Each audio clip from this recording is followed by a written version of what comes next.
দেশের বাজারে বিক্রি হওয়া টুথপেস্টের 4টির মধ্যে 3টিতেই মাইক্রোপ্লাস্টিকের উপস্থিতি শনাক্ত হয়েছে। বাজার থেকে সংগ্রহ করা 19টি ব্র্যান্ডের 34টি টুথপেস্টের নমুনার মধ্যে 26টিতে অর্থাৎ 76.5% নমুনায় মাইক্রোপ্লাস্টিক পাওয়া গেছে। পরিবেশ ও সামাজিক উন্নয়ন সংস্থার গবেষণায় এই ফলাফল পাওয়া যায়। ইএসডিও জানায়, বাংলাদেশে উৎপাদিত 25টি নমুনার 22টিতে, ভিয়েতনামের 2 নমুনার 2টিতেই, থাইল্যান্ডের 2টির 1টিতে ও ভারতের 5টির 1টিতে এই ক্ষুদ্র প্লাস্টিক কণা শনাক্ত হয়েছে।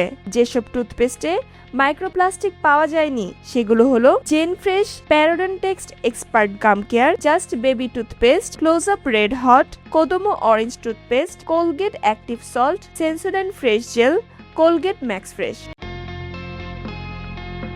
টুথপেস্ট থেকে নির্গত মাইক্রোপ্লাস্টিক পরিবেশে ছড়িয়ে খাদ্য ও পানীয়ের মাধ্যমে মানবদেহে প্রবেশ করতে পারে। আন্তর্জাতিক বিভিন্ন গবেষণায় মাইক্রোপ্লাস্টিকের সংস্পর্শের সঙ্গে সম্ভাব্য ঝুঁকির ইঙ্গিত মিলেছে, যদিও এ বিষয়ে আরও গবেষণা প্রয়োজন।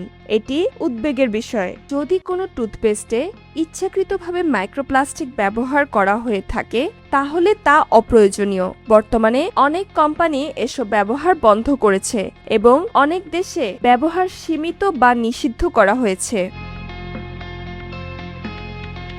যদি নির্ভরযোগ্যভাবে প্রমাণিত হয় যে কোনো টুথপেস্টে মাইক্রোপ্লাস্টিক আছে, তাহলে মাইক্রোপ্লাস্টিক মুক্ত টুথপেস্ট ব্যবহার করাই যুক্তিযুক্ত। তবে শুধু সামাজিক যোগাযোগ মাধ্যমে প্রচারিত তথ্যের ভিত্তিতে নয়, নির্ভরযোগ্য পরীক্ষার ফল বা নিয়ন্ত্রক সংস্থার তথ্য দেখে সিদ্ধান্ত নেওয়া উচিত। Desk news, Fatimatuz Zohra.